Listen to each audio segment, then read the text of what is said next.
Hello engineers, welcome to Just Semesters YouTube channel. हम engineer हैं, दुनिया को अलग ही नज़र से देखेंगे।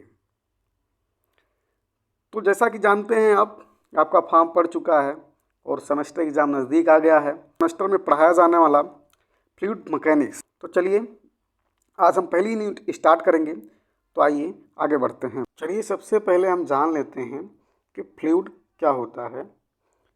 लिखा हुआ it is the substance that deform continuously under the application of shear tangential stress no matter how small the shear stress may be। मतलब फ्लूइड वह पदार्थ होता है, वह सब्सटेंस होता है, मतलब कोई भी सब्सटेंस हो, जैसे मान लो अगर उस पर हम थोड़ा सा भी shear स्ट्रेस लगा दें तो वो डिफॉर्म हो जाए या वो बहना स्टार्ट हो जाए तो वो फ्लूइड कहलाता है। अब हम आगे बढ़ते हैं, जो कि हमारे सेमेस्टर एग्ज़ाम AKTU में पूछा जाएगा। तो कुछ ऐसे क्वेश्चंस आपको हम कराएंगे जो आपको कम समय में अच्छा स्कोर देके जाएंगे। चलिए हम आगे बढ़ते हैं और क्वेश्चन लेते हैं। तो पहला क्वेश्चन जो हमने लिया है ये AKTU में आपसे सीधा सेमेस्टर एग्जाम में पूछा जाता है कि discuss some physical properties of fluids in brief. मतलब विस्तार से फ्लूइड की भौतिक प्रॉपर्टीज़ को बताइए। ठीक है, ये देखिए आपको AKTU में सीधा ऐसे क्वेश्चन पूछा जाता है।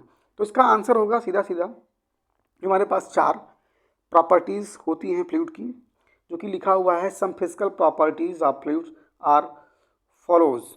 पहला हम क्या देखते हैं?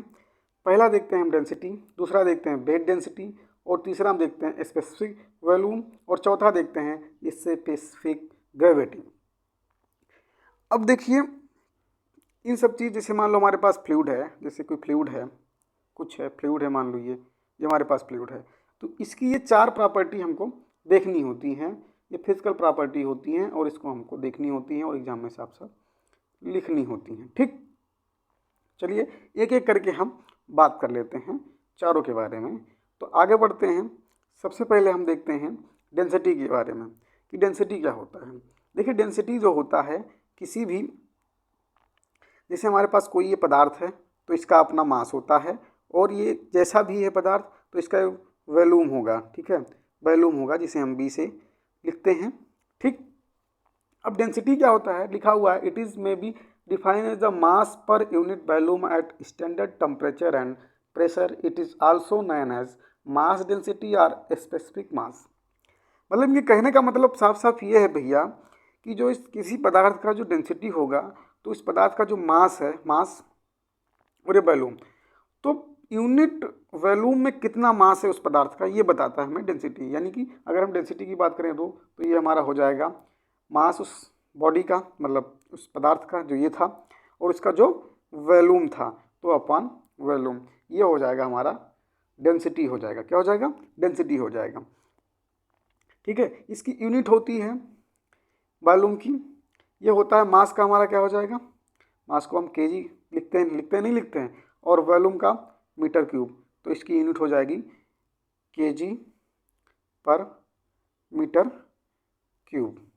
ठीक है, अब हम आगे बढ़ते हैं और देखते हैं अगला हमारा जो है फिजिकल प्रॉपर्टी जो है वो हमारा है वेट डेंसिटी। अब वेट डेंसिटी क्या होता है? जिस हिसाब से हमारी मास डेंसिटी थी, तो मास डेंसिटी में हमने क्या देखा था? मास को देखा था कि जैसे ये था हमारे पास, ये था हमारे पास सब्सटेंस, तो इसका मास था और इसका वॉल्यूम था। तो हमने देखा था कि जो मास होता है पर यूनिट वॉल्यूम में कितना है, लेकिन वेट डेंसिटी में हम क्या देखेंगे कि पर यूनिट वॉल्यूम में कितना उस बॉडी का या उस सब्सटेंस का वेट है। तो वेट क्या होता है? वेट होता है mg, तो लिख देंगे mg। तो अगर हम निकालें, क्या निकालें? वेट डेंसिटी निकालें, तो ये क्या हो जाएगी? W वेट उसका अपान उसका कितना वॉल्यूम है। अब चूंकि वेट क्या होता है हमारा? वेट हमारा होता है mg, तो हम लिख देंगे क्या लिख देंगे? mg, और इसका वॉल्यूम कितना होता है? V होता है। ठीक है, तो ये हमारा क्या हो जाएगा? ये हमारा हो जाएगा वेट डेंसिटी हो जाएगा। अब चूंकि हम जानते हैं, अभी जस्ट पढ़े हैं कि m/v क्या होता है हमारा? m/v होता है हमारा डेंसिटी हो जाता है। तो यानी अगर वेट डेंसिटी को लिख सकते हैं, क्या लिख सकते हैं? बेड डेंसिटी को हम लिख सकते हैं रो इंटू जी, लिख सकते हैं नहीं लिख सकते हैं? बिल्कुल लिख सकते हैं भाई मेरे, क्योंकि ये इतना रो हो गया और ये हमारा जी था, तो हमारा हो गया रो इंटू जी हो गया। ठीक है, अब आगे बढ़ते हैं और अगली प्रॉपर्टी हम इसकी देखते हैं। अगली प्रॉपर्टी इसकी होती है स्पेसिफिक वॉल्यूम होता है। ठीक है, स्पेसिफिक वॉल्यूम क्या होता है कि पहले हमने मास डेंसिटी में क्या देखा था, हमने मास डेंसिटी में ये देखा था कि यूनिट वॉल्यूम में उस पदार्थ का कितना मास है। तो इसमें हम उल्टा देखेंगे, उसका उल्टा कर देंगे, किसका, डेंसिटी का उल्टा कर देंगे कि प्रत्येक यूनिट मास में पर उस पदार्थ का जो यूनिट मास है वो कितना वॉल्यूम ऑक्यूपाई कर रहा है। जैसे हमारे पास क्या था, हमारे पास ये पदार्थ था, तो इसका जो यूनिट मास में मतलब 1 ग्राम अगर मास लें तो कितना वॉल्यूम ऑक्यूपाई कर रहा है, वो हमारा कहलाता है स्पेसिफिक वॉल्यूम, यानी it is defined as the volume per unit mass of fluid. Mathematically इसको लिखेंगे हम, क्या लिखेंगे, B = V/m, जैसे m इसका मास है और v इसका वॉल्यूम है। अब आगे हम बात करते हैं चौथी फिजिकल प्रॉपर्टीज ऑफ फ्लूइड की। तो चौथी प्रॉपर्टीज ऑफ फ्लूइड है, ये हमारे पास है स्पेसिफिक ग्रेविटी। अब स्पेसिफिक ग्रेविटी क्या होता है, अब पीछे हम पढ़ चुके हैं कि जो हमारा स्पेसिफिक वेट क्या होता है, तो स्पेसिफिक वेट हम पढ़ चुके थे।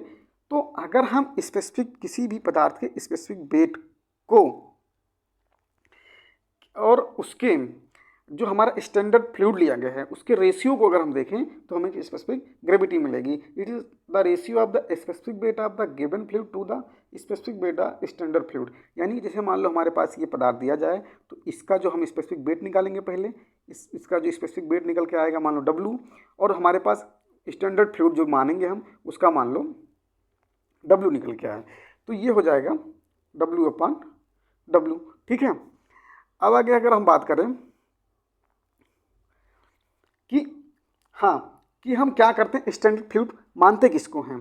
तो देखो लिक्विड, अगर हम लिक्विड चीज़ें ले रहे हैं तो लिक्विड के लिए हम स्टैंडर्ड फ्लूइड पानी को मानेंगे एट 4 सेंटीग्रेड टेम्परेचर पे, और अगर हम गैस की बातें कर रहे हैं तो गैस के लिए हम किसको लेंगे, गैस के लिए हम हवा यानी एयर को स्टैंडर्ड फ्लूइड के रूप में लेंगे।